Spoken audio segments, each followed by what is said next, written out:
লাল শাক, পালং শাক। বয়সের ভারে নুয়ে পড়েছে শরীর, তবু থামেনি জীবন সংগ্রাম। ভোরের আলো ফোটার আগেই কাঠের ভ্যানে শাকসবজি নিয়ে বেরিয়ে পড়েন বৃদ্ধ আবুল কালাম। লাল শাক, পালং শাক। এক মুঠো শাক বিক্রি করে পান মাত্র ৫ থেকে ১০ টাকা। হাড় ভাঙা খাটুনি শেষে সারা দিনে তার বিক্রি হয় ১.৫ থেকে ২০০, কদাচিৎ ৩০০ টাকা। দ্রব্যমূল্যের ঊর্ধ্বগতির এই বাজারে চাল ডাল কিনতেই যেখানে হিমশিম অবস্থা, সেখানে এই সামান্য আয়ে বেঁচে থাকার জন্য খাবার জোগাড় করবেন নাকি অসুস্থ স্ত্রীর ঔষধ কিনবেন, সব মিলিয়ে খেয়ে না খেয়ে অত্যন্ত মানবেতর জীবন পার করছেন অসহায় বৃদ্ধ এই দম্পতি। আমাকে কবরে যে তুইব, আমাকে এই জায়গা জমিনও নাই, আমাকে কে চাইবো?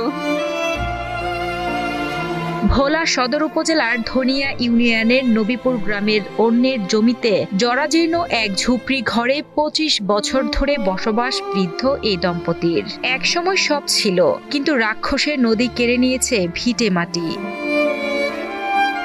অভাবে সংসারে যেমন তেমন করে সংসার চললেও তার উপর স্ত্রী রাশেদা বেগমের অসুস্থতা তাদের জীবনকে আরো কঠিন করে তুলেছে।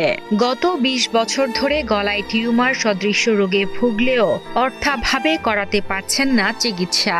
এখন পেটের ক্ষুধা মেটাবেন নাকি স্ত্রীর ওষুধ কিনবেন, সেই চিন্তায় দিশেহারা বৃদ্ধ কালাম। আমি খুব অসুস্থ, আমার গলার মধ্যে একটা রোগ হয়েছে, কোনো চিকিৎসা করতে পারি না। এখন যে মালিকের জায়গা থাই ২৫ বছর, এরা আমারে উড়িয়ে দিতে চায়। কোনো মানুষে আমার এরকম জায়গা দিত না। মানে এখন আমি কই যাবো, আমার বিড়া বাড়ি নাই। বৃদ্ধ কালাম রাশেদা দম্পতির ঘরে রয়েছে ২ কন্যা। দুজনকেই বিয়ে দিয়েছেন অনেক আগে, কিন্তু মেয়েদের অসচ্ছলতার কারণে তারাও বাবা মায়ের পাশে দাঁড়াতে পারেন না। জীবনের শেষ পর্যায়ে এসে যেখানে একটু বিশ্রাম ও সেবা পাওয়ার কথা, সেখানে প্রতিনিয়ত লড়তে হচ্ছে বেঁচে থাকার জন্য।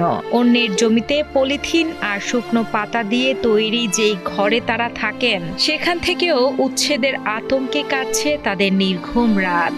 সে এই শাক পাতা লতা পাতা এগুলি বিক্রি করে এই সংসার কি চালায়। তার ওয়াইফ অসুস্থ, তাকে যে চিকিৎসা করবে সেই ধরনের তৌফিকত কি আল্লাহ তাআলা তাকে দেয় নেই।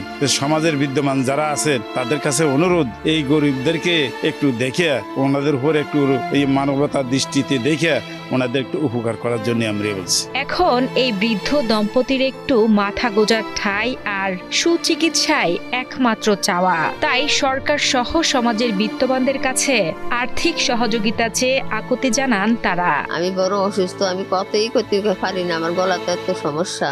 আমি চলাফেরার কত কষ্ট, আমার স্বামী কষ্ট করিয়া খায়, আমিও কষ্ট করি। আমার দিকে কেউ না, যদি আপনারা সাহায্য করেন তো আল্লাহ বালা কইব। আমার কিছু নাই, যদি একটু আমার বিড়া বাড়ির লাইন করিয়া আলার হুকুম মতন পাই। আমি একটু মৃত্যু হইলে তো আমার মারি দিব, সেই জায়গাও আমার নাই।